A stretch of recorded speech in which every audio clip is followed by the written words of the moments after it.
Premier point sur l'actualité de ce dimanche et sans plus tarder, on commence avec les informations disponibles à l'heure qu'il est sur cette tentative déjouée d'attentat contre une synagogue à New York, au Saint-Nicole. Bonjour. Alors deux individus armés ont été arrêtés. Tout à fait. Alors tout commence vendredi lorsque la police de New York et le FBI se rendent compte d'une attaque imminente contre la communauté juive. Là, les choses vont vite puisque rapidement, les agents du FBI et donc les enquêteurs de la police essayent de recueillir le plus d'informations possible pour identifier et donc arrêter les terroristes potentiels. Et donc hier matin, 2 hommes sont arrêtés dans la station de métro Penn Station. C'est en plein cœur de la ville de New York et vous le voyez, 2 hommes sont donc arrêtés. Christopher Brown, 21 ans, et Matthew Maher, 22 ans.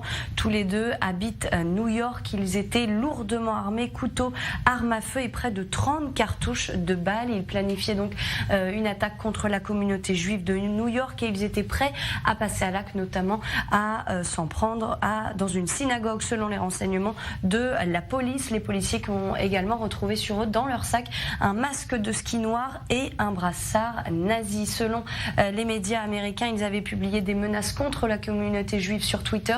La première fois, c'était le 12 novembre dernier et depuis, ils ont remonté très vite. On a pu voir des messages comme « Je vais demander à un prêtre si je dois me marier ou tirer sur une synagogue ou mourir ».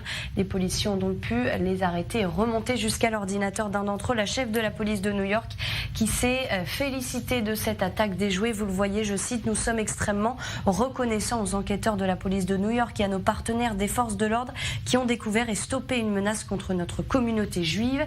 Les arrestations à Penn Station et les saisies d'armes sont la preuve de leur vigilance et de la collaboration pour assurer la sécurité des New-Yorkais. » Le FBI qui a d'ailleurs élevé la menace de l'antisémitisme au rang de priorité nationale. Merci.